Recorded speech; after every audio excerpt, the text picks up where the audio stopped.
We just have it so that YouTube will create a free backup for us. Smart. Yeah, just in case. Just in case.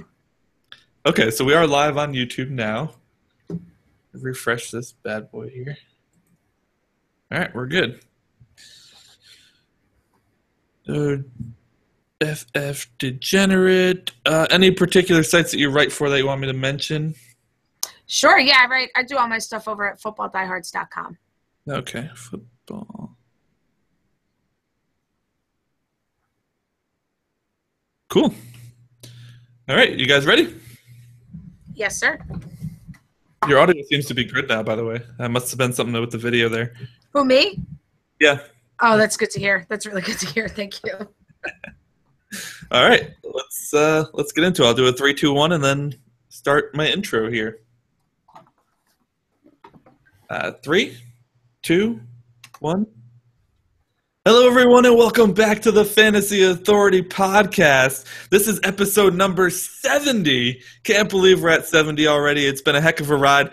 Hopefully, we'll get to 100 sometime soon. Actually, 100 would probably hit next year, right? If we're doing about 40 episodes a season. So we'll get to that big triple-digit number there. That's exciting stuff. But for today, it's number 70. And today, we have an exciting new guest. For the first time, I want to welcome to the show. She's a writer for footballdiehards.com. You may know her as Jersey Jen, but her Twitter name is @FFDGenerate. Get it? Love it. It is Jen Ryan. How you doing, Jen? I'm doing really well. Thanks, obviously, for having me on. I think it's pretty cool to kind of hop on your guys' podcast. Big fan of the site. Like we were saying earlier, friends in the fantasy football world with a lot of your writers. So, thanks for having me on. Absolutely. Thank you for coming on. It's very exciting to have you on. We try to reach out to as many people in the fantasy community as possible. So to get one of the more widely known females in the fantasy community is a big deal for us. It's a shame that our Jen couldn't be on tonight, but she had a prior engagement. But really excited to talk to you. Yeah, I was looking forward to talking to Jen too. But, I guess I'll just have to come on some other time so that we can finally link up. Absolutely. Maybe we could do we'll do a battle of the sexes, a 2v2 thing going on here, see who wins it out. Sounds good. Of course, alongside myself, Anthony Pinzone, who is the host, as usual, in case you're new here. We have Kevin Steele as well, who is our podcast veteran. He likes to brag that he has yet to miss an episode, although he missed about 40 minutes of an hour show one day, so I don't know if he still gets credit for that. But he's here again tonight, even though he's under the weather. What's up, Kev? Not much. Coming off another big victory for my Kansas City Chiefs. Winning it late, so it's been a good week. 7-2, man. Good on you. Look at that division too. 3 7-win teams there with Oakland, Denver, and Kansas City. That is crazy. Thanks for leaving a wild card spot open for some other AFC team. It jerks. Nope, we're greedy. I see that. Anyways, my Finns are on a 4-game winning streak themselves, a big win over there in San Diego. They actually stayed out there because they play LA this weekend. They get to face Jared Goff, who will get his first start this weekend. You guys excited to see some Jared Goff action finally? It only took 10 weeks. I mean, I am. I don't know why the hell you draft him first overall to, sit behind Case Keenum. I think it's Jeff Fisher. That's the word right there. That's the key part of it all. Jeff Fisher. I don't know how that guy stays employed year in and year out. I wish I could be average at work and continue to get extended. Yeah, right. I love his huge speech during Hard Knocks about not being 7-9. Too. A lot of good that did. The team is awful. Not the only news, though, for this week. A lot of news. I think Kev wrote me a book here, actually. So I will read you guys a bedtime story now. I'm just kidding. Dak Prescott was named the starter moving forward despite Tony Romo being ready to go. Tony Romo had a very emotional, what do you call that thing? Press conference? I don't know. Yeah, I'm gonna start that. presser. I'm gonna start that. I think that's what they call those things. Yeah, press conference. Thank you. Oh, gosh. Tony Romo had a very emotional press conference today. He got very deep and very, very into the conversation. I think a lot of people expected him to come on and just, play the good boy role, but he did not. He didn't whine either, but he was definitely, you could see it, not very happy about it. Jen, I believe you're a Cowboys fan, just judging by your little profile picture here and seeing you on Twitter often. How did you like this press conference today by Romo? Did you think it was necessary? Did you think he reacted as he should have? I mean, I think he reacted as best as he could. I feel like I'm taking it as hard as him. It's I'm a crazy fan. I love my team, and they're important to me, and their feelings are important to me. And I just feel like I've sort of watched him for the last decade. This whole thing kind of get built, and it reminded me of 2014. And then, he just has to fight for a first down in the preseason and break his back. And, it's hard to be upset. I mean, my team's winning and we're doing fantastic, but, he's my guy. I feel for him. I hate to use the word classy. I wish I could come up with something better, but that's the only word that really comes to mind. I love the word classy. I'm right on board there. I thought it was pretty classy. I know he's getting some flack. Some former players who are now analysts said that it wasn't really a necessary press conference, blah, blah, blah. But it's the Cowboys. Of course it was necessary. It's America's team. It's a spectacle. I give him credit for sort of taking care of it. That way, the questions can stop, the speculation can stop, and let's just go get this Lombardi, I guess. Could you imagine if the Cowboys win the Super Bowl with as the backup quarterback? Oh my God! I hate to say that like anybody really deserves anything, but I just feel like he would deserve it, and he'd get criticized forever for sort of from the outsiders getting the ring he didn't quote unquote play for. But it's what I want. I want a Super Bowl, and I just think if the Cowboys win the Super Bowl, it'll be they made the right choice. If they even lose in the Super Bowl, it'll be they probably should have went to the veteran. So you got to just win it all at this point. The NFL would be extremely excited if the Cowboys were in the Super Bowl one, but they'd be even more excited if for whatever reason they're in the Super Bowl and Dak goes down and Tony Romo comes in and leads the Cowboys to a Super Bowl victory in his only game of the year. What a storyline that would be. I start to think the whole thing was fixed. I feel like we're watching wrestling. You never know. Oh, gosh. Other big news today, guys. Alshon Jeffery suspended for the next 4 games for ingesting a banned substance. That's pretty good news for Cameron Meredith. I think that's pretty good news for Zach Miller as well. In a surprise move by the Seahawks, Christine Michael was waived. They got Thomas Rawls back. He's healthy. CJ Prosise just had a huge game on Sunday Night Football, 153 yards, just went off. And this has apparently made Michael expendable. It'll be interesting to see if he actually gets picked up. Big win there, though, for Seattle over New England. Held Tom Brady without a touchdown. That's got to be a first in a very long time. Pittsburgh Steelers wide receiver Sammy Coates only played in 2 snaps. He's dealing with some broken fingers, which he's been dealing with for quite some time now, so that would probably explain his low snap total for the past month. Hopefully he can get it together for the fantasy playoffs, because I'm assuming a lot of people are going to be cutting him, which would be a great guy to just keep an eye on and get ready to snag as soon as he's healthy again. Mentioned Jared Goff going to make his debut against my Finns this weekend. I'm excited about that. Cleveland Browns, Robert Griffin III, he could begin practicing as early as this week, according to their GM, Sashi Brown. It sounds like he could return as a starter, which would be great news for Coleman and Pryor, who have been dealing with this quarterback carousel there between Hogan and Kessler and McCown, who came in and just looked awful. I don't know why they pulled Kessler out of that game, but whatever. We're not NFL head coaches here. Matt Jones, a healthy scratch. Rob Kelly finished the day just shy of 100 yards against the Minnesota Vikings. Tough front there. He's been very productive. Note here, he's only lost yards on 2 of his 60 carries so far this year. That is huge. Huge. So Matt Jones falling out of favor in Washington. I feel like that's he's only been in the league 2 years, and this is a very dramatic storyline all the time surrounding Matt Jones. How about Jordan Howard? He goes down with an ankle injury for Chicago, who just got absolutely brutalized this weekend. The team fears it could be an Achilles injury. Howard himself thinks he's fine, of course. Jeremy Langford or Kadeem Carey as the running back to own moving forward if Howard misses time. What do you think, Jen? I think it's going to be like we see so often whenever, kind of the bell cow, if you will, goes down. It's going to be a committee of probably both of them. I guess give me Carey for, his usage in the passing game, and just because I wasn't overly impressed with Jeremy Langford. I haven't really seen much from either. It's really, it's tough to say. I think it's a committee, and, the Bears seem to get worse every week. I don't know if I'm really going to be looking for running backs on crummy teams.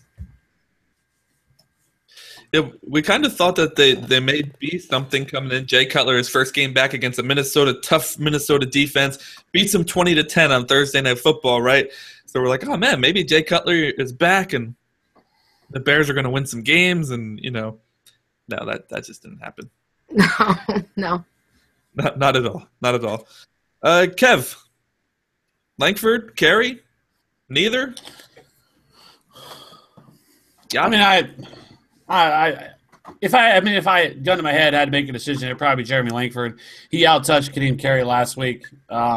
Although, you're not really getting a whole lot from Jeremy Langford. We've sort of seen this show from him already. He's great on the goal line, but can't do anything else, on the rest of the field. So I don't know. It'd be interesting to see what's going on with Jordan Howard, because typically the Bears don't really talk about injuries. And John Fox was, did come out and say that, what he was dealing with, which was kind of surprising because it's not generally something they do. But like he said, Howard doesn't think there's anything wrong. He thinks he's fine. So I don't know. I guess we'll see. But if I had to make a decision, it would probably be Jeremy Langford. But it would be nothing more than a stash, not something you would automatically – it's not like a plug-and-play type of situation. Yeah. Are any Bears plug-and-play at this point? You're probably not playing Cutler. Zach Miller is a pretty good option. Cameron Meredith is a pretty good option. But the running game there has just been a mess. An absolute mess. How about we flip it over to a running game that hasn't been a mess, a running game that's been everything that we thought it was going to be in the offseason, to a point where we kind of got a little skeptical, thinking maybe it's not going to be that good because everybody in the history of fantasy football is saying it's going to be great. That's Ezekiel Elliott. That's the Dallas Cowboys. Zeke just continues to impress. 114 yards on the ground, 95 yards to the air, multiple touchdowns yet again. If you took Zeke off of the Cowboys and put him on a different team, a worse team, say the Rams where Gurley is right now dealing with that situation, would he be just as good? Kev, you proposed the question, so let's start with you. So, well, let me start off by saying this. I do think Ezekiel Elliott is an elite level talent. However, he's also in a very favorable spot, right? Dallas Cowboys, I think you could put just about any running back behind that offensive line and they would be productive. And so, I feel like if you took Todd Gurley from the Rams and put him behind that offensive line, he would be doing just as good as what we see from Zeke Elliott. That's not saying anything. We should take something away from Ezekiel Elliott, but I do think he's great. But however, I do think the Cowboys' offensive line also pumps him up a little bit more. I not only do I agree with you 100%, I think it's okay to even kind of give most of the credit to the offensive line. If you did put Zeke on a team like the Rams, you would have to move the line with him. You know what I mean? I totally echo your sentiments. I think the one thing he has going for him, he's young, he's fast. You can hit him a couple times. He's not going to, get hurt and crumble right away. But, we saw Darren McFadden be really productive behind this line last year. So I agree with you. Yeah, I would tend to agree as well. But it's kind of nifty. I haven't seen a lot of Dallas games this year, so I watched a bit of this one. And, of course, this one was an instant classic, so I need to go back and watch the whole thing. But he is so shifty. Like, he makes the subtlest moves in the world to make a guy miss. It looks like he doesn't even break his stride. And that's pretty impressive to me. Sure, yeah, and I think, I think he's super, super fast. And because he's kind of big and thick, you don't realize it, but he moves so quick. Yeah. Very, very quick, very explosive, pretty much everything the Cowboys thought he was going to be. That's why they took him, 4th overall? Yeah. Got absolutely ripped apart for it, but it's turning out pretty good with sitting there 8-1. Yeah, I'd say so. You got to figure, even if they make the Super Bowl this year or make a decent playoff run, that 4th-round pick on a running back is already worth it. Oh, sure. I mean, so is the 4th-round pick with, Dak Prescott. They, looking back at their draft, they've really kind of nailed it each year. You could have said maybe Claiborne wasn't a great pick, but then he was having a pretty good season this year until he got hurt. But they built up that line. They they got the running back and found the quarterback all the way in the 4th. I think it's very interesting because a lot of people give a lot of the credit to Ezekiel Elliott, but I feel like that you could make a legitimate case for Dak Prescott for being the MVP this season. I think it's more Zeke for me, just because I don't know. I guess I'm critical too, obviously, because they're my team. But I do see him miss a lot of throws I'd like to see him make. I think we saw it a lot with those 2-point attempts last week. Just couldn't hit that fade to Dez. I think sometimes he's hesitant to throw into double coverage, but he brings that added weapon of running, which is obviously something Romo could never really do for the team. So it's he makes up for it there. But I think it's Zeke all the way for MVP right now. I would agree with that, but I do see where Kev's coming from. And Kev, maybe not from a stats perspective, but definitely from a mental perspective. I mean, for a rookie quarterback, first of all, who was taken in the 4th round, he keeps his cool better than a lot of veterans out there. I mean, you never see this guy. You never see a moment that's really too big for him. And there's been times where I put him on my duds list in my Studs and Duds article because I thought the moment was going to be too big for him. Versus Philadelphia on a Sunday Night Football, I thought that was going to be too big for him. 3 quarters of football made me look like a genius, but then the 4th quarter, he just brings them right back, rises up, and brings that team to victory. So from a mental standpoint, from a motivational standpoint, I could definitely see where you're coming from with Dak there as the MVP. Well, and I think also, like we sort of mentioned with Ezekiel Elliott, that you could place, I think if they could give MVP to the offensive line, I think that may be where it goes to, because like we said, that I feel like that you could place a ton of running backs in that same situation and they would produce at the same level that he is. So it's hard for me just to say, well, because like I said, for me, the most valuable player should be if you take that player away, then that team is going to hurt significantly. And I don't know if you could say that about Ezekiel Elliott. Not saying that he's not a terrific talent, not saying that he's doing this year is special because he's a rookie, and you just don't typically see this kind of production from a rookie regardless of the situation. However, I feel like with Dak Prescott, with the situation he was dealt, and let's be honest, I mean, Dez Bryant was hurt for a lot of years. I mean, he's been messing with Jason Witten, Cole Beasley, Terrence Williams, and he's played very, very well. So considering the situation that he was put in, I don't know. I think you can make a better case for Dak just because of like I said, how well the offensive line inflates them. But I love that we're having this conversation, obviously considering that I'm a huge fan. This is I just love kind of hearing that we're even talking about 2 Dallas Cowboys right now. Yeah, good point. I know the quarterback usually buys the offensive line like a gift at the end of the year, but given Dak was a 4th-round pick and Zeke was a 1st-round pick, I think that may have to fall on Ezekiel Elliott this year, right? I would hope so. I would hope he'd help his buddy out a little bit in the financial department. I mean, yeah, sure, Dak makes a lot more than me and you, but compared to the rest of the people on that team, he's making pennies. Yeah, seriously. So in Green Bay, Ty Montgomery was a huge story for about a week. Then James Stark came back this week, and on Sunday's show, when we were giving people advice, we're like, no, we think Ty Montgomery's still going to maintain the workload here, and he's going to be the play. Yeah, we weren't so right on that. James Starks played 55 of the 78 snaps to Ty Montgomery's only 22. Montgomery had a terrible fantasy day. Starks was the lead back. What the heck do you do with Montgomery now? There's a good chance you paid a pretty penny for him in your waivers, especially if you have a fab budget. So now what?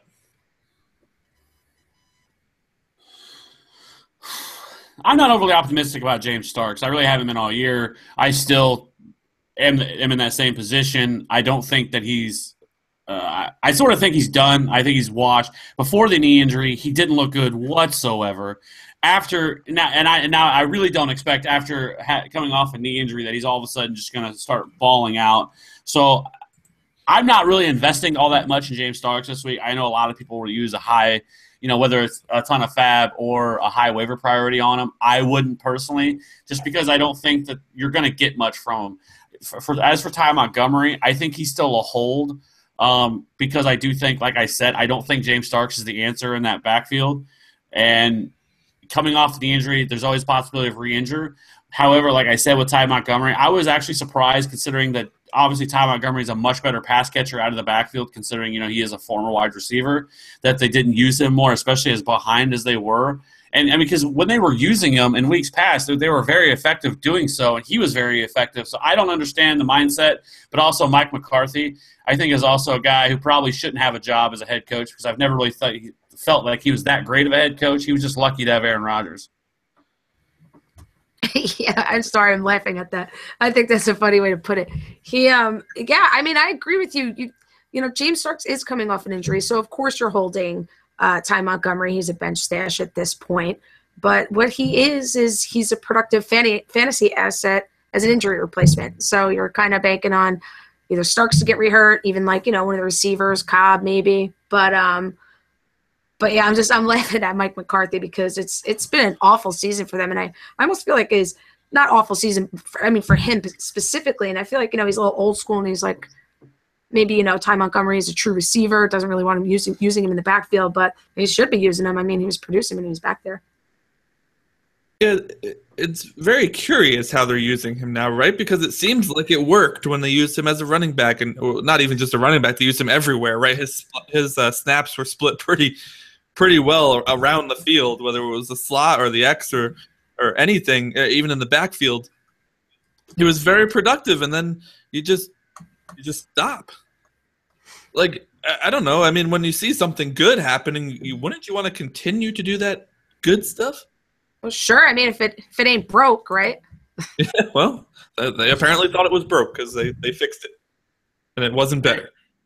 Yeah. They got annihilated by the Titans. It's still leaking. The Titans, man. We were joking just a few weeks ago, me and Travis, our resident Titans fan, that we were fighting for the top, for the second overall pick because the Browns had the first one locked up even after 4 weeks. We're joking that the Titans and the Dolphins were battling for that second spot, and now the Titans just demolished the Green Bay Packers, and the Dolphins are on a 4-game winning streak. I mean, gosh, football changes a lot in one season. It changes every week, I feel like, in some cases. You're right. I know it. And now, speaking of that, I mean, the Detroit Lions are in first place in the division. Don't worry, Kev. They'll blow it. Don't worry. I don't know why. I've always had some special love for the Lions. I don't know why. I'm a Chiefs fan. I don't know. I guess probably because I've always loved Calvin Johnson. I've always had a man crush on that dude, so I've always sort of rooted, on the side for the Lions. So that's understandable. I mean, I do that for individual players. Like, I love Larry Fitzgerald, so anytime that dude has a big game, I'm pumped. Definitely. That's how I used to feel about Eric Decker when he was on the field. He was just one of those guys I always, kind of rooted for, even though he wasn't on my team. Yeah? Did you watch his reality show, too? I did not watch the reality show. And let me tell you, I watch every reality show. Like, every single one. But I'm embarrassed to admit I prefer, the trashier stuff on VH1. Oh, gosh. Have you seen Travis Kelce's reality show? No, that's on E. I don't really do the E channel. Not trashy enough, Kev. It's not. I haven't watched it, so I don't know. I just it's a terrible idea. It's a terrible idea for these guys to do dating shows. I mean, just play football. It's like a 5-year career. Just do the dating show afterwards. What the hell do you do a dating show for? Seriously, I mean, he's a handsome guy. I don't know why he's just go meet somebody. He doesn't need the cameras in the E channel to find it for him. Right. He's trying to set up a career after the fact, right? Oh gosh. If you call that a career. Mm-hmm. Well, I mean, you're supporting them. You watch them all. I do. I love it. I can't. It's like my guilty pleasure. I can't get enough of it. Oh, gosh. All right, let's get into some streaming options here. We're not going to be streaming reality shows, though. We're going to be streaming fantasy football players, specifically quarterbacks, tight ends, and defenses / special teams units. Stick that little thing in there. We're going to start with quarterbacks, and Jen, since you are the guest, we shall start with you. Yeah, I mean, I think, Bortles is one of those top options that we have listed here. I feel like, especially in like DFS, he might kind of be like the chalk play, but I mean, why not? The Lions are, a bottom 3 team against quarterbacks in the league, in terms of fantasy points. So I say why not? Him pretty much as like, probably the top streaming option. Alex Smith too, but I think Bortles will be the guy this week. Yeah, I really like Blake Bortles. I'm not surprised. I mean, it sort of surprises me that so many people have actually dropped him because he's actually been. I mean, he's been terrible as a real life quarterback, but as for fantasy purposes, he's still been pretty solid. Especially the last 4 or 5 weeks, he's been top 5 or 6 quarterback. So I mean, as fantasy gamers, who cares what they do, how they're actually performing? All I care about is their stats. So this is a great matchup for him. But for me, I really like Tyrod Taylor. That dude has been on fire lately. He's scored at least 20 fantasy points in 3 of his last 4 games, averaging 0.54 fantasy points per drop back, which is 8th highest over that time. So I really like it. I think he has a good matchup, and he's never going to be a guy who's going to throw up 300-yard weeks passing, but what he can do is beat you with his legs. So I like Tyrod Taylor this week, and if he's available, which I was surprised at the amount of leagues that he was still available in, and he's certainly worth an ad. And probably for me, my top pickup, and not to mention pickup, a guy that I'm actually not just would stream is the guy that I would actually hold on to because the remaining schedule is at Cincy, Jacksonville, at Oakland, Pitt, at home against Cleveland and Miami. Well, all but the last one sounded good. I agree with you guys. Blake Bortles, Tyrod Taylor, Alex Smith. I think you pretty much covered them. I see a few other names on here, but I'm not interested in any of them. What was I going to say? I don't know. I'm not in your brain. You Tight ends? Oh, damn it. It's 70 episodes.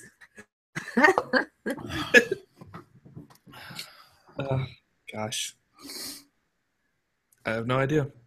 How about tight ends? How about tight ends? Yeah, I was going to say, I think tight ends. I wanted to ask you about Osweiler. Sorry. I know what it's going to be anyways, but how do you guys feel about Brock Osweiler against Oakland? It's been a pretty weak defense down there in Oakland. It's on Monday Night Football, but it is in Oakland. Good matchup. That's correct. That is incorrect. It's actually in Mexico City. Oh, gosh. I'm sorry. Oakland's the home team, I should have said. Oh, that's right. I forgot about that. In Mexico City. Anyway, how do you feel about Osweiler versus Oakland? I mean, you have to be absolutely desperate to roll out Brock Osweiler.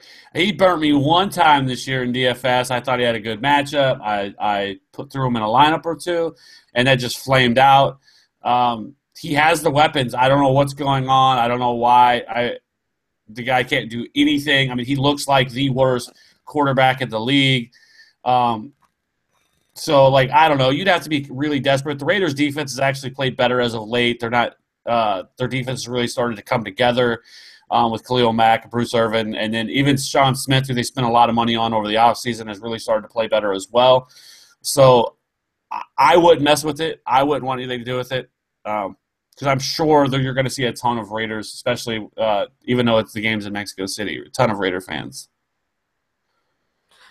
Yeah, I got to be honest with you. I don't do Brock in fantasy football. I can't do it. I used him out of desperation during the Bucs bye week in my work league of all leagues. And week 6, he did pretty good. He had 20 points. It was, his best game of the season. And I will not ever consider him again.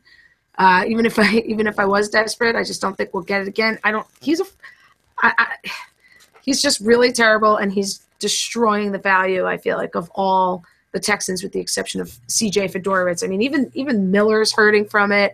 Obviously, DeAndre Hopkins. So, not for me. I think I saw somewhere this week that Lamar Miller is averaging more yards per carry at 4.8 than Brock Osweiler is per pass. I believe that. Like that is next level bad. Like, like we all remember, like I remember when in March when we did sort of like our free agency show that we did, and I hated the move for them to sign Brock Osweiler, especially for the money they did. But this really is starting to look like Matt Flynn 2.0. What a tough situation, right? I mean, I agree, yeah. And the sad thing is they paid him so much money.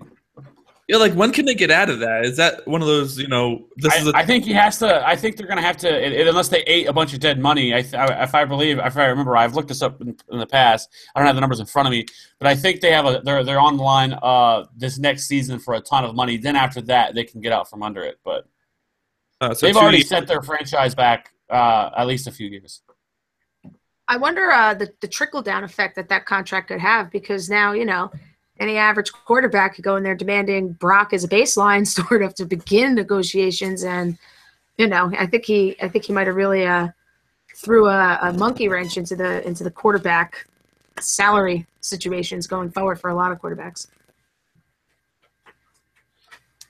That's a good point. And I think agents are going to eat that up, right? Oh, yeah. Look what you gave Brock. Yeah, of course. I mean, I would think, if I'm Cutler's agent. Teams are going to be teams are going to be like, look at Brock, though. He hasn't done anything. Okay?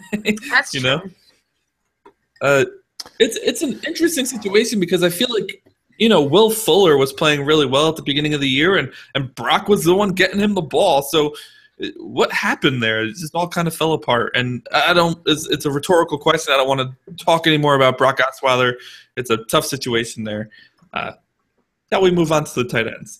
So tight end position, it's been what it is. We talk about it every week. It's a tough position to gauge.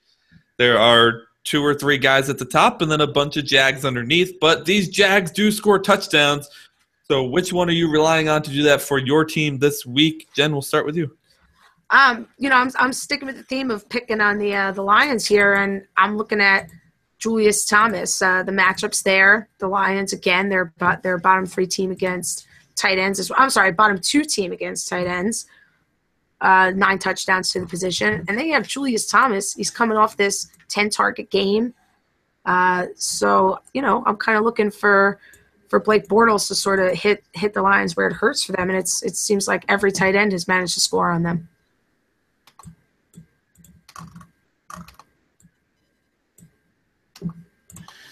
Yeah, I think that's a very easy one with Julius Thomas, especially against the Lions. The Lions have been horrendous at stopping that.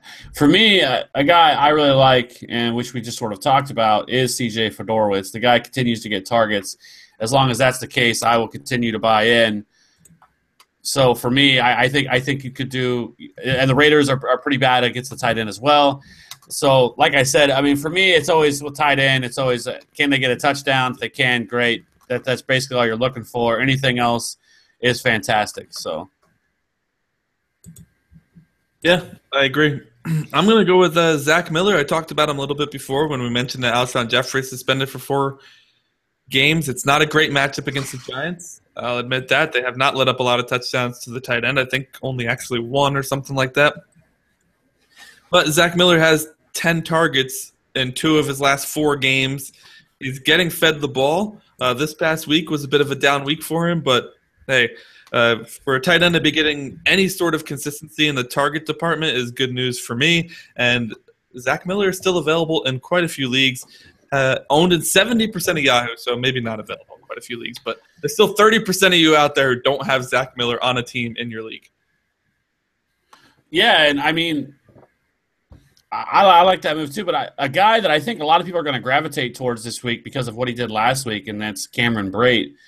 Cameron Braid last week was a monster. I think he had 84 yards and a touchdown. That's terrific production from any tight end. So, but however, they do go up against the Chiefs this week. So I want to roster him so bad this week and throw him into my lineup. But the Chiefs have been, and they really have been for the better part of the last 2 or 3 seasons, elite against tight ends. Eric Berry locks down the tight end position. On the season, they've only allowed 387 yards and a touchdown, which is fourth fewest in the league. So for all you people that are considering picking up Cameron Braid and sticking him in your lineup, I would bet against that. I've been trying to find a tight end that's going to do something against Kansas City for this article. And I think I've put 2 or 3 guys in the stud department versus Kansas City already, and each one of them has failed miserably. It's not the tight ends. It's the Chiefs. I mean, Greg Olsen, 5 fantasy points. The only person to score them was looks like Jesse James, and that was the only double-digit game they've given up to tight ends. So I think you have a 1 in 10 chance of scoring against, or 1 in 9, I guess, if they had their bye already, and the odds are against you. Yeah, indeed. How does that make you feel, Kev? The only tight end you've let up double-digit fantasy points to is Jesse James. I don't even know. Like that's not even right. There's 2 guys I want to talk about, 2 tight ends I want to talk about, actually, because the situations are a little strange but different from each other. Vernon Davis in Washington, who is still a very big part of the offense, even though Jordan Reed is back. Only had like 2 or 3 less snaps than Jordan Reed this past weekend. And then Darius Green in Pittsburgh, who is coming back, has come back, is expected to play. I don't know when. Hopefully this weekend we'll get to see some action out of Darius Green. But what do you guys think of these situations here? Both Davis with this seemingly a tight end timeshare there in Washington, and then Darius Green coming back for Pittsburgh.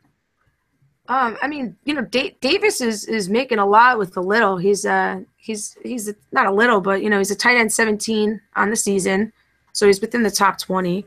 And he isn't a timeshare with a guy like Jordan Reed, who's obviously an elite tight end in this league, but he's also injury prone. We've already seen that. So Vernon Davis's value, obviously, it's capped with Reed. But if anything were to happen to Reed, Vernon Davis immediately shoots up. And then I'm sorry, it's already escaping me who else you mentioned. Darius Green. Well, Darius Green. Oh, that's probably why it escapes me, because I've never been a believer in Darius Green.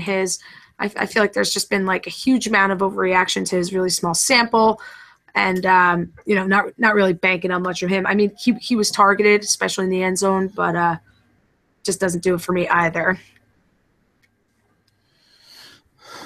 Yeah, I'm the same way. I'm never a fan of rostering 2 tight ends, and I'm damn sure not going to roster a team's number 2 tight end. He has been serviceable at times, but it's not something I would believe in. And then as for Darius Green, he did make his return last week for Pittsburgh. Used very sparingly. I don't know if he's 100% yet. It sounds like he's going to, at the very least, be a red zone threat, and which could be one that does see some action down there, because which we mentioned with Sammy Coates, so that leaves them with Antonio Brown and then Eli Rogers and Kobe Hamilton as the other red zone threats. So I mean, I think he has an opportunity.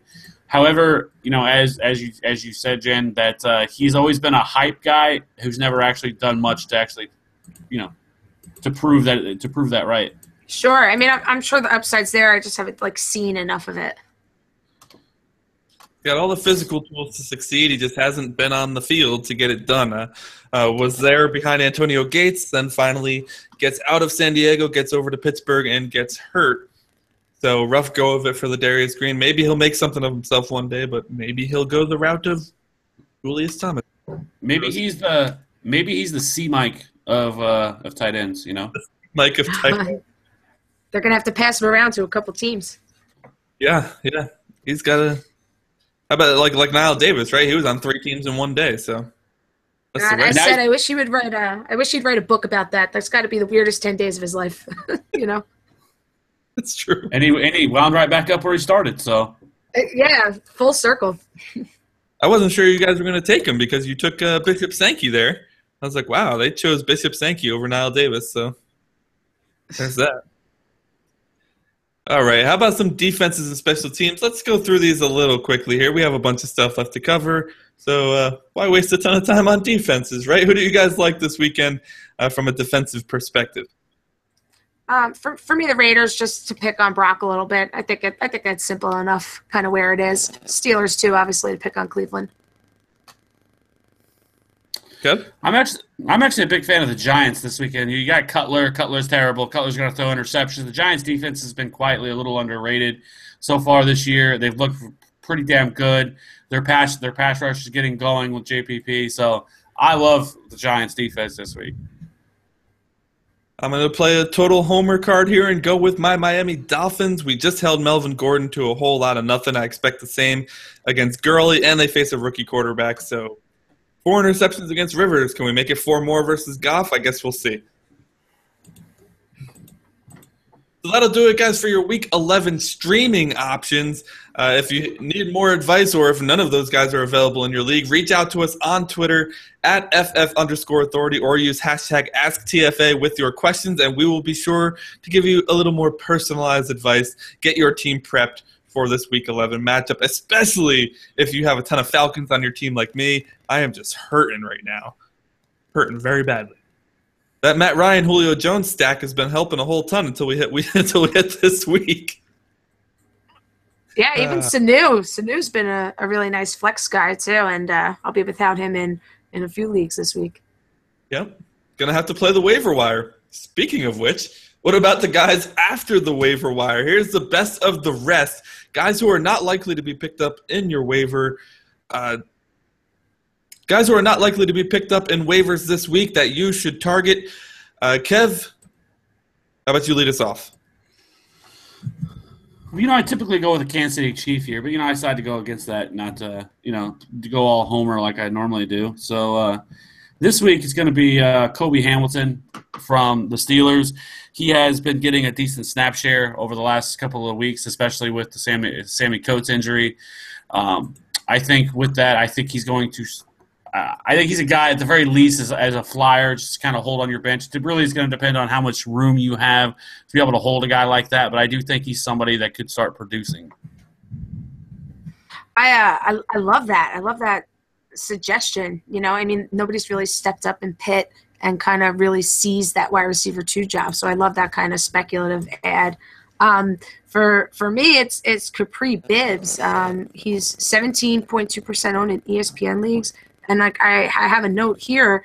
I'm just wondering how. I feel like now's the time, especially with Booker kind of, not exactly overwhelming, to go maybe grab those backups who would find themselves in a real opportunity. And, he's even starting to see some issues himself. So for me, Capri Bibbs.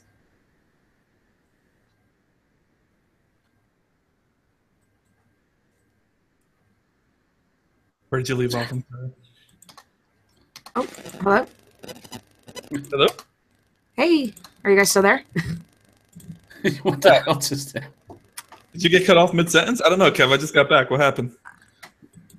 Did I not come through? I heard everything. I heard everything you said. All that Bibbs love? Yeah. Sorry, I had to listen. I got a wicked sore throat, and I didn't have any water, so I had to run downstairs. It's my last time leaving. I promise. Oh no! I'm sorry. I wasn't paying. Cut out. No, I wasn't paying attention to the thing. I was looking up something else. I didn't even know that you weren't standing there. All right, so you were talking about Capri Bibbs, and Kev, you were talking about Kobe Hamilton. Kobe Hamilton. Yep. Okay.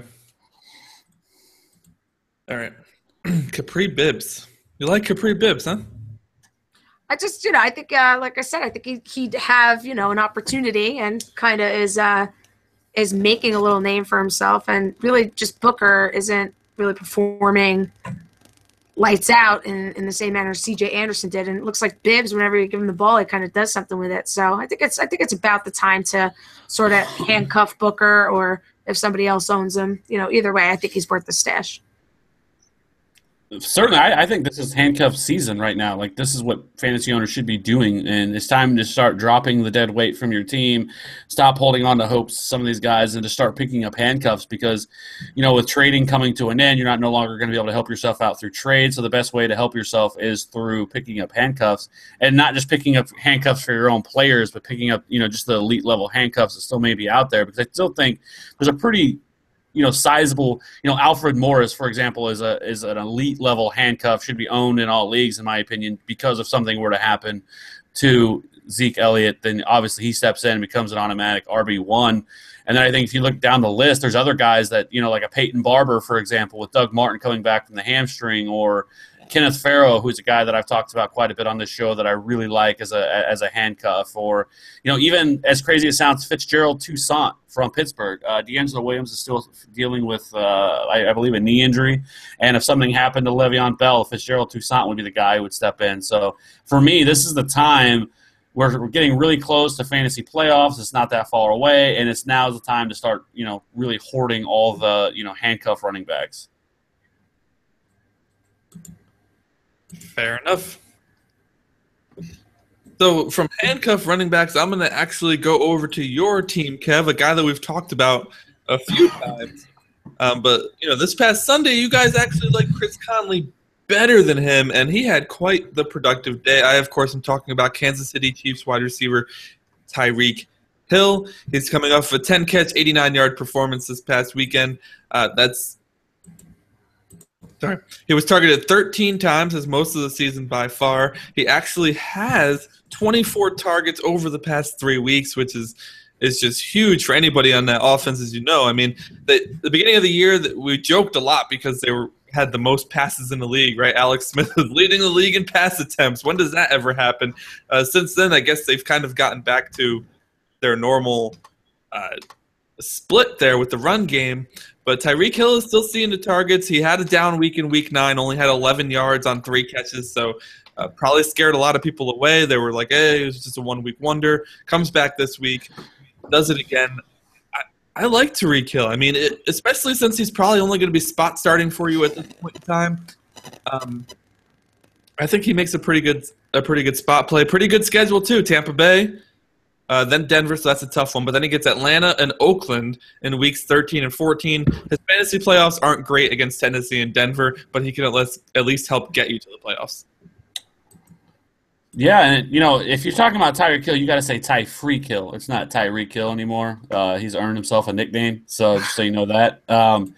But yeah, I mean, over the last 4 weeks, he's been a wide receiver 1. He's wide receiver 12 in fantasy over the last 4 weeks. So, I mean, He's produced 19 catches, 236 yards, and 2 touchdowns. And he's also a guy who's heavily involved in the, he's a kick. He does kick returns and punt returns. And that dude's had, I think, 2 or 3 returns called back by penalty already this year.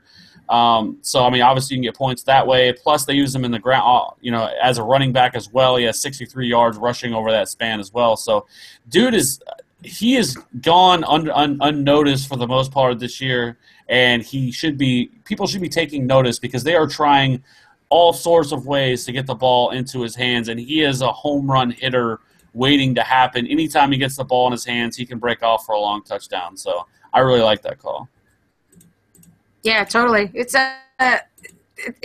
another deep dash, but not necessarily. I don't think people outside of the casual fantasy football player who doesn't watch all the games might not be adding Tyreek Hill, but I think it's a sharp add, even just given his last 2 weeks.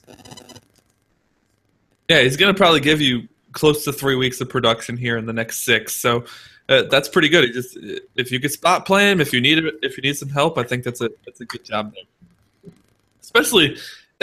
More and more leagues. I have a league like this. We got rid of the kicker and the defense, so now we have 2 flex spots. So you can play like 5 receivers if you wanted to, or 4 running backs if you wanted to. So if you're in a league that has a lot of starters, you're looking for guys like this. Definitely. All right, that was our best of the rest, getting you prepped with players to target post waivers, guys that are not likely to get picked up once your waivers run. Good job by you guys. Kev, you had Colby Hamilton. Jen, you talked about Eddie Royal and Capri Bibbs. Capri Bibbs. I kind of left Eddie Royal out. Okay. Sorry. I'll redo it. No problem. Jen, you talked about Capri Bibbs there in Denver, and then I went with Tyreek Hill in Kansas City. Those are your 3 best of the rest options this week. Go out there and get them, and good luck with them this coming weekend. Future week. So the last segment of the show, guys, we're getting towards the end here, but we have one more thing to cover, and I really like the way you labeled this, Kev. You labeled it Kenny Rogers, the gambler, and fantasy football. And here's why. Let me just explain it to you. So one of the hardest things to do is to know when to cut your losses and when to continue holding out for hope. More often than not, you will find yourself cutting a guy only to see him blow up the following week, or holding on to him for 6 weeks of absolutely nothing, and then thinking to yourself, why did I just waste 6 weeks 6 weeks of my life? One recent example, Ryan Matthews. I was all over the don't start Ryan Matthews this week train. He only had 8 snaps last week. He's not getting used. He's done. They don't like him anymore. Darren Sproles is a starter. Move on. And, of course, Ryan Matthews just absolutely explodes this weekend. I got some flack, I'll admit, on Twitter from guys that I said, hey, don't go with him. Go with – I actually recommended Dwan Harris. Oops. Sorry, man. No one saw that coming. No, absolutely nobody saw that coming. No. You're right. Nobody did. And there's no way you could have. There's just no way.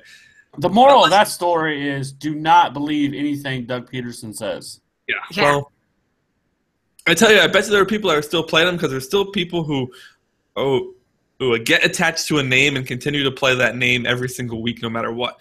Those people, they benefited from that Ryan Matthews play. But it begs the question, guys, who are some players that fantasy owners should hold on to despite them having minimal fantasy production? For me, it's Jacquizz Rodgers. I know that, Peyton Barber and even Mike James, they've seen a little action, but you got to keep in mind, Jacquizz Rodgers has been out, and when he did play in those 3 games in lieu of Doug Martin, and they gave him the ball 75 times in 3 games, and he kind of exploded. And I kind of moved him above D'Angelo Williams for me as one of as the more valuable backup to have. His schedule, he's got San Diego the final week of the fantasy regular season. Week 1 of the playoffs, he has New Orleans, and then he has New Orleans again in the fantasy Super Bowl in Week 16. So I'm stashing Jacquizz Rodgers because if he gets healthy and something were to happen to Doug hamstring, some sort of a setback, especially with something like hamstring, those 2 New Orleans matchups are just like too good to pass up.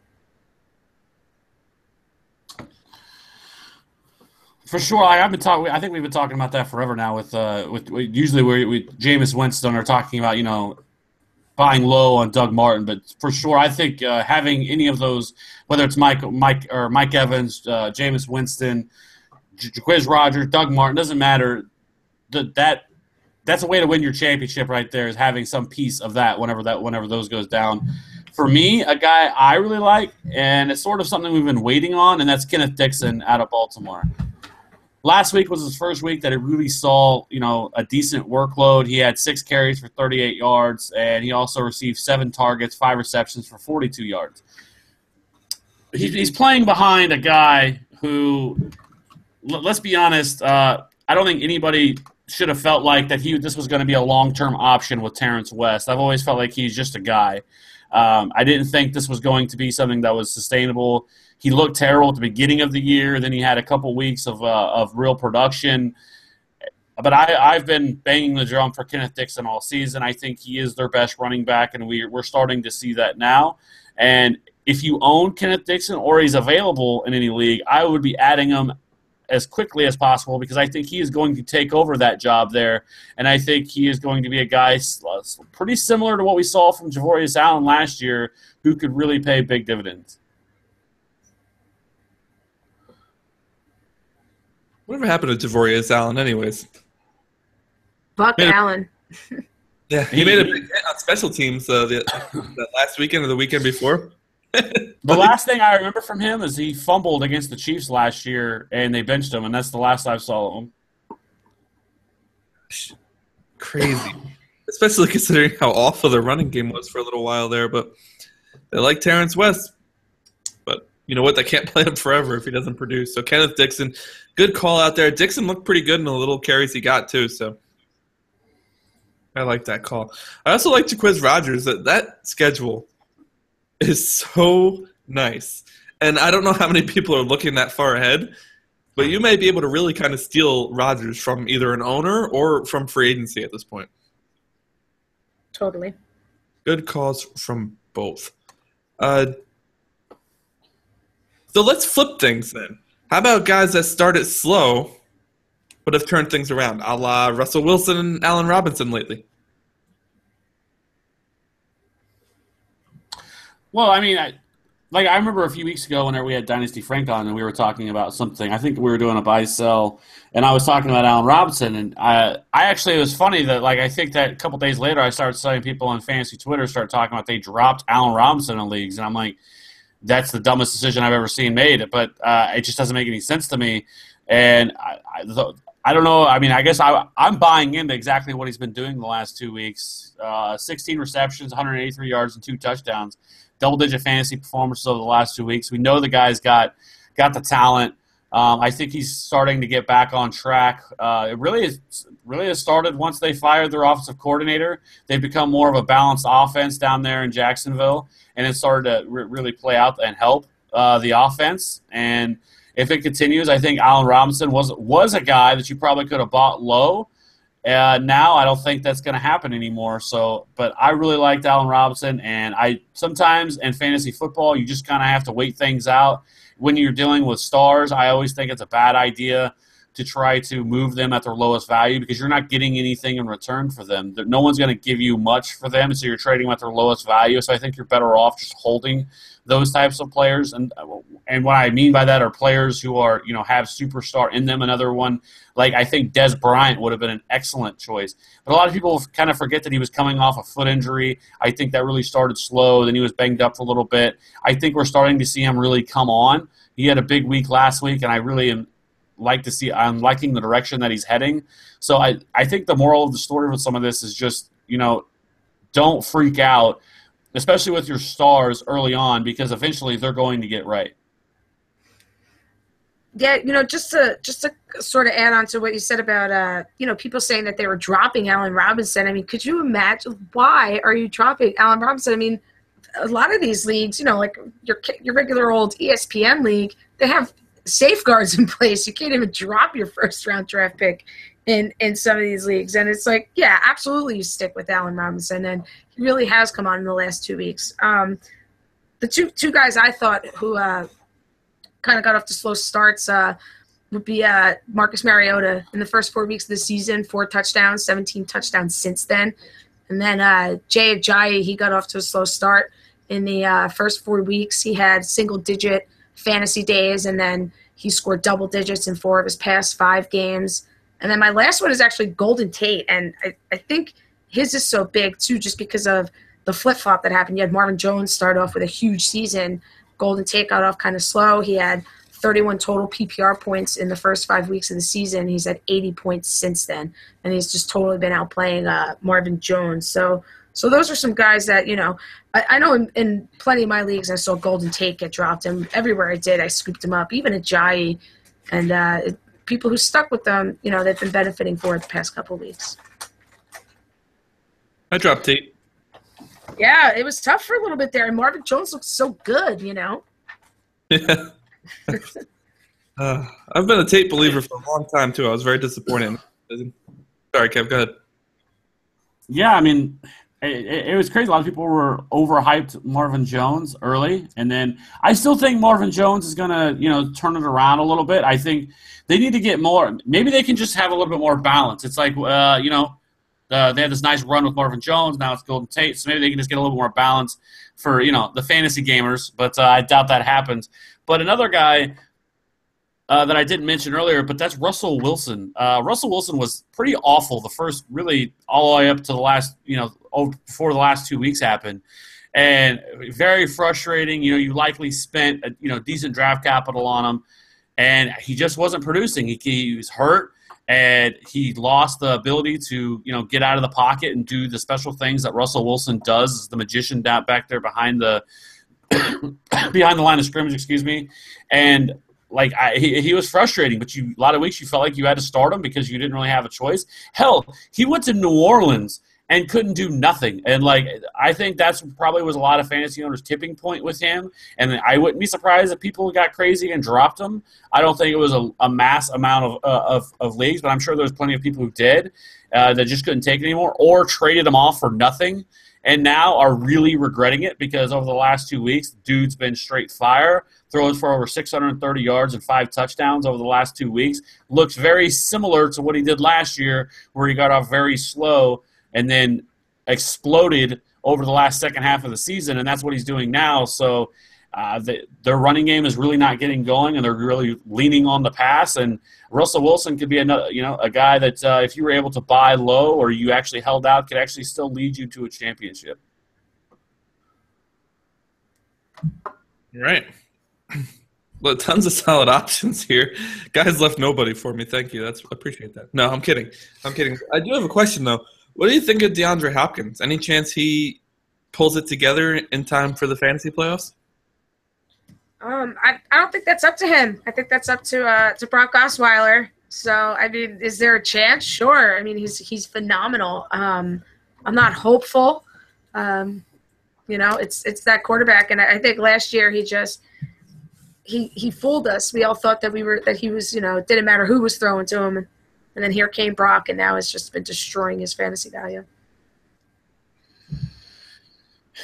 Well, I mean, I felt like just even before the season even started that DeAndre Hopkins was a guy to avoid. I did a little piece over the offseason about it that I thought he was going to be a bust, and obviously that's happening. And a lot of that had to do with my disdain for Brock Osweiler. I didn't really think he was nearly as good as the money he got. And I honestly didn't think that he was going to be this bad. But no, I don't. Unless Brock Osweiler has some sort of awakening and, similar to what Christine Michael did earlier in the season, then I don't see it happening. And I don't think you're going to – the sad thing is you're probably stuck to start him because I still think he brings, some upside. But he's very capped because he does play behind the worst quarterback in the NFL. Yeah, it's tough. You can't bench him, but. All right. True story. Back when it was draft time, I had to make the decision as to whether or not I was going to take David Johnson or DeAndre Hopkins, and I was leaning DeAndre Hopkins before I finally talked myself into taking David Johnson in the final seconds leading up to the draft. I'm pretty happy about that at this point. Yeah. I bet you are. That'll save you. That could have been an awful season otherwise. All right. One last question before we go ahead and wrap this up, and that has to do with the trade deadline, which has passed for some but is this weekend for many. Who are players that fantasy owners should target prior to the trade deadline? I really like Spencer Ware from Kansas City. He's coming off the injury. He didn't do a whole lot last week. But their schedule does really open up, especially for the running game.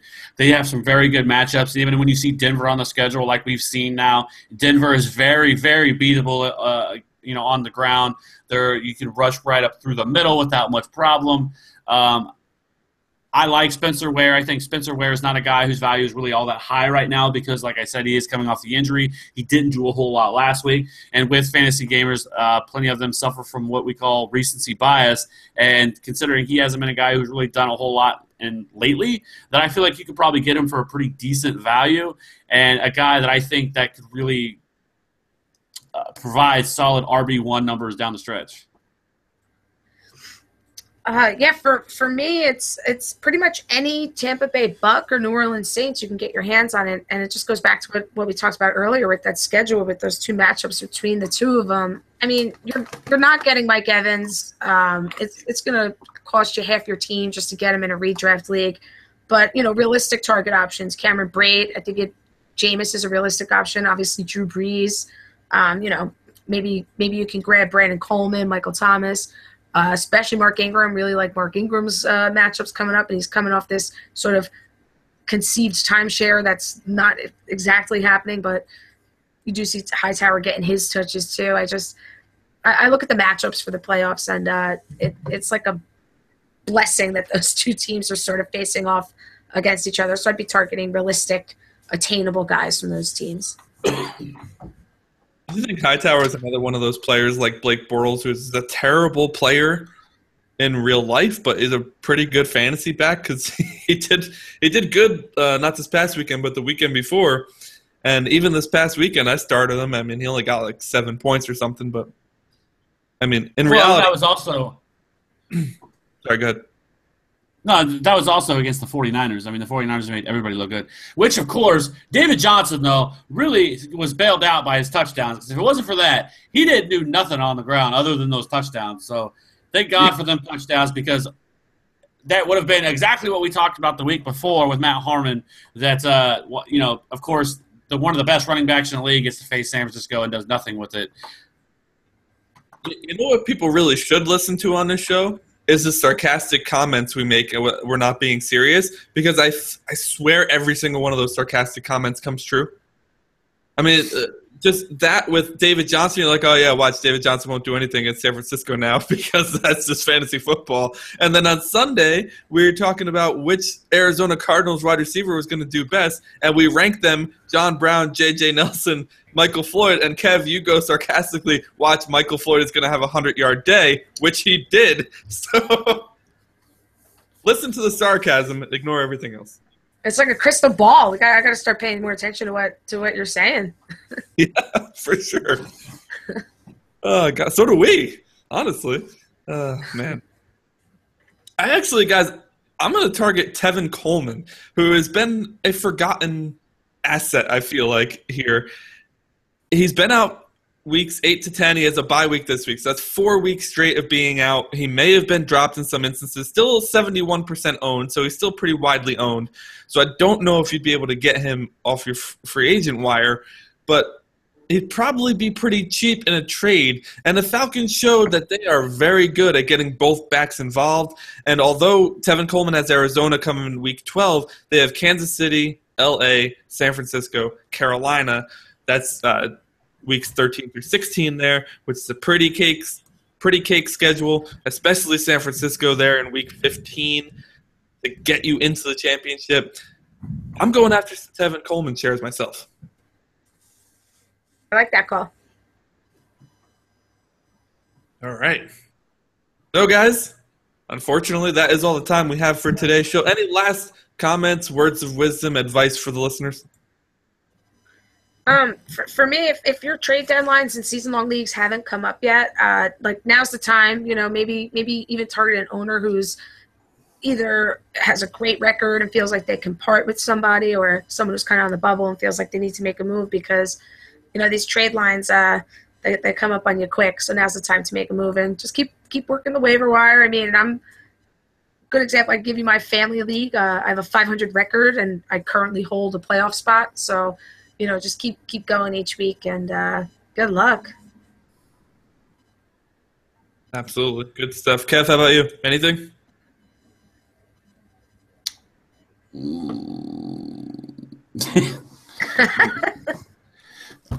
All right, I'll cut that out.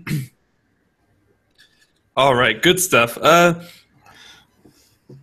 Unfortunately, that is all the time we have for today's show. I'd like to thank once again our special guest, Jersey Jen Ryan. Jen, please let the listeners know where they can reach out to you and where they can see your work.